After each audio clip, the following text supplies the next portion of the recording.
Hey everyone, this is Brian Oberst, aka Obi, and you are listening to the Obi Sports Talk Show. I am your host, Obi, of course, and we are going to preview the upcoming game against Indiana Hoosiers. We did play last week. We were supposed to play Maryland, and that didn't happen because of COVID. Some Maryland players were tested positive, and so players that they couldn't play. So we're going to talk this week about playing Indiana, and hopefully we have a game Saturday where we can play Indiana. Indiana's coming in. They are 4-0 on the season. They are ranked number 9 in the polls. The game is at noon, but Ohio State is favored by 21 points. And the weather is supposed to give you about 63 degrees with about 10 to 15 mile per hour winds. So it should be a decent day for football. Early part of the day, going into the game, should be pretty good for that part. And right now, the Ohio State is favored by 21 points, is what the line is. I'm going to go ahead and say Ohio State will cover the spread. In fact, they're going to beat the spread. They're going to win by 24 points. Maybe that's pushing it a little bit, thinking it's going to be 21, 24 point win. But I just kind of get the feeling that they will. I mean, you could say that Indiana is like, yeah, this is a good year for Indiana. First time they started this good since the 80s. Well, here's the thing. We have Justin Fields. They have Michael Penix Jr. And, of course, Michael Penix Jr., let's not take anything away from the guy. He's a good quarterback. He's done a nice job. He's 91 of 150 for 1,070 yards and 9 touchdowns and 3 interceptions. And I'm sure he's probably got some rushing touchdowns in there. I didn't look that stat up. So, yeah, he could probably put up a little bit of numbers. And he's got 2 wide receivers that are playmakers and a tight end playmaker. He's got Filar, who's got 24 catches, 287 yards, and 1 touchdown. He's got Ty Fligogel with 24 receptions and 4 TDs. So they're putting up numbers, and they still got Peyton Hendershot, who's got 14 receptions, 89 yards, and 3 touchdowns. So he's got 3 good targets in the passing game to throw to. And they got a decent running back in Steve Scott, who's got 88 carries, 319, 5 touchdowns. Who supposedly has some speed, has some power, and some speed. These receivers got some speed as well. But if you're comparing these wide receivers to Ohio State's receivers up here, Indiana's are probably down here a little bit. So there's that to be said. Their offensive line provides protection for their offense, and they have some success. They do lack some depth on the O-line, and they only get up 5 sacks in 4 games. And in 3 games for the Buckeyes, they have get up 7 sacks. So if you're kind of comparing those numbers, say, okay, maybe there's an edge right now in Indiana, but Ohio State's guys have been there a lot longer and seem to be more seasoned and more accustomed to maybe winning, and where Indiana's a little bit more inconsistent. But I tell you what, Indiana's played tough. I mean, the first 4 teams they played, I mean, they went right through them. In fact, we can look at their. We could bring up their games here, real quick here. Just give me a minute.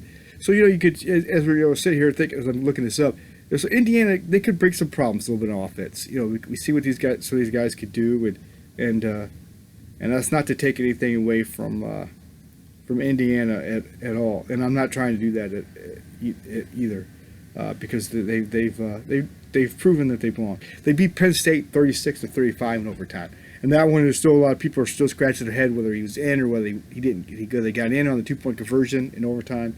Still to be determined. Then they beat Rutgers 37-21. Okay. Then they beat Michigan, which is basically a pretty significant win because they haven't beat Michigan since the 80s. So for them to, I think it was like 88, 87, they said. So they're going to knock off Michigan 38-21. And then They turned around and beat Michigan State 24-0 last Saturday. So they've put up numbers. In fact, they scored in 3 of their games. They have scored 30. They scored 30+ points. So they could become a problem. They could cause a little bit of a problem for Ohio State. They could. I just don't see it happening. I think our defense going against their offense is a big difference. I think we have more playmakers that can stop them. This is where you have to have guys like Borland and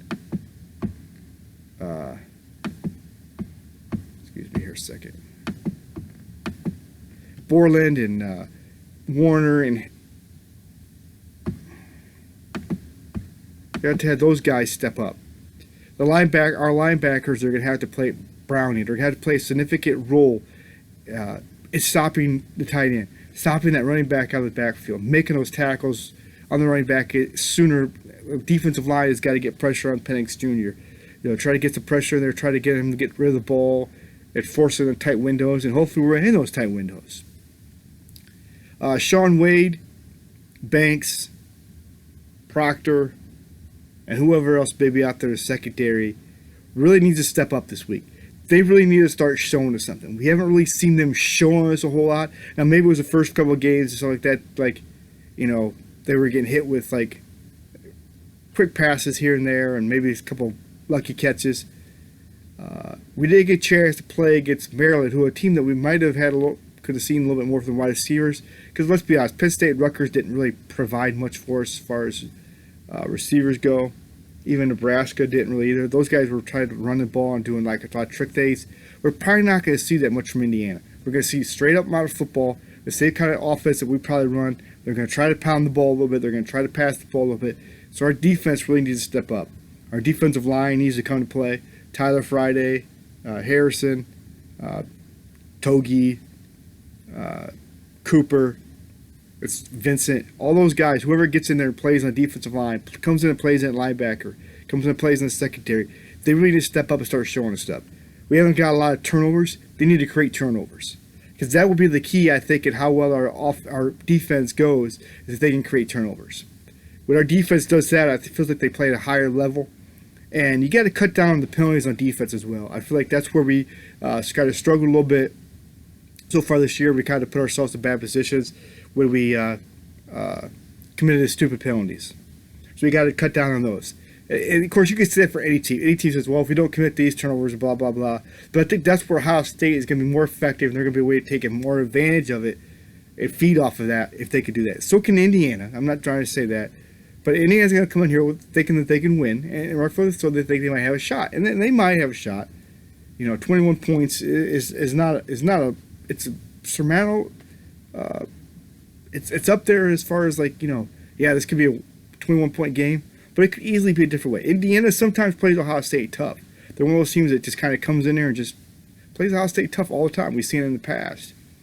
But Ohio State needs to put that in mindset, hey, this team is going to come to play. We got to play our A game, and we know that if we don't make mistakes, we can force them to make mistakes. We will come out on top. On defense, let's look at the Indiana's defense, and then we'll kind of compare that to going into their offense. Their defense line return starters in Zimbabwe, Head, Johnson, Elliott. They provide a solid defensive line. The thing is, can they continue that development up front? Can they get that depth? Do they have that depth? Because defensive linemen come in and out all the time. So what is their backups like when those guys go down with injuries or they get fatigued and need to come out of the game? Their linebackers are led by McFadden, Jones, and Ball. And Ball is considered a ball hawk. It seems like he's always around the ball, a guy that always is in the right position. And their corners, they have sophomore corner and Mullen. He's small in stature, but his presence is large. He makes a big impact in the secondary. They also have a junior in Taylor, and they have safeties Johnson and Matthews as safeties that are juniors. So they have juniors and a young sophomore. They have talent. But when it comes to looking at Ohio State's offense, can they get pressure on Justin Fields? Can they stop Ohio State's running team a little bit? Because Ohio State's going to try to run the ball. Can they stop a running game? And the big question is, can they stop Fields in the passing game? Can they stop Chris Olave? Can they stop Wilson? Can they stop Ruckert, who seems like making a big play? Maybe this is the week that a lot of other big wide receivers make it big names. Maybe Fleming comes in. Maybe Digba Smith comes in again and makes some big plays. They may need a couple other guys. Jameson Williams, guy who had a catch week before last with a touchdown. Some other guys may have to step up and make a few catches a little bit to take the pressure off of Olave and Wilson. But Olave and Wilson have a way to find themselves the way to get open. And we may continue to see that trend here this week. Special teams wise, they have a senior kicker, Hayden Whitehead. He's a punter, and he has 41 yards as career average. So he's a pretty good punter. Their place kicker, Charles Campbell, doesn't have a whole lot of experience. He was All-American coming in. He made three field goals last year. 48-yarder last year was his long. He's 7'8" this year with a 51 for his long. So he's got some range too, and they may need a little bit of basically some long field goals, so they may be put in tough situations where they need to get points on the board. And it's always good to know you have a solid kicker coming in. So that's a plus for them. So looking at that, and you try to compare Ohio State and Indiana. Indiana's coached by Tim Allen, who's done a really good job with this team. And hats off to him for doing a great job. And but we have Ryan Day, who's also done a great job. So the question kind of comes with the fact is, who's going to bring it on both sides of the ball? Who's got the upper hand? And I believe Ohio State has the upper hand. I really do, and that's just what I think. And you can call me. I think Indiana's going to play with Ohio State for a little while. I could see them playing with us for a half, but for 4 quarters, I don't know if Indiana can hang with Ohio State. And I'm going to say Ohio State will win by 24 points. We're going to see Justin Fields have another outstanding game. Penix Jr. is going to put up his numbers, but he's going to make a couple mistakes that's going to cost him. And Ohio State will prevail. And, we'll break the game down on Sunday about how the game went. We'll try to break it down Sunday or Monday, depending on how things go in my schedule. But we will definitely break it down, and we'll be back here on Tuesday, Wednesday to break down the next game, which will be Illinois. So so we're just feeling things out here and just talking here. But so that's what I think about what's going to happen, and that's my preview of Indiana. I think the Indiana's got a lot of good things they're bringing to the table this week, and they can provide maybe the first real challenge for Ohio State. But I really think Ohio State will come out on top. I'd love to know what you guys think. You can comment. Feel free. Make sure you comment. I want to hear your comments. I want to hear your thoughts. What you think. Maybe not necessarily just what to do on about this game, but I always try to give you your feedback. What you would like to see me do on this show? Would you like me to try to do something live where you guys can interact right there? We can try to do something on Facebook, and I can put it on YouTube. It's going to go on YouTube, and it'll go on Facebook. But I want to know what you guys want to see out of this show as we go forward. I've kind of laid it out how I'm doing it. If this is a setup you like, we'll continue to do it this way. If you want to do something different, but please leave your comments. And let me know what you think. You got 2 places you can watch this. This will be on Facebook, like I said. It's on YouTube. Right here on this YouTube channel. So let me know. Share, but always share these videos with your friends, with your family. Let's interact. Let's have debates. Let's have conversations about what you think, and if you think I'm wrong about something or I missed something that you want to cover about a certain player that you think is a standout, could be a standout for this week for Ohio State or for Indiana or for whatever team we're covering that week. I want to hear your guys' comments. I want to hear your thoughts about how to make this a better experience for you and get your guys' opinions and stuff about how you think things should go on this show. We're always looking for ideas and how to make this better. Because this is all about you guys.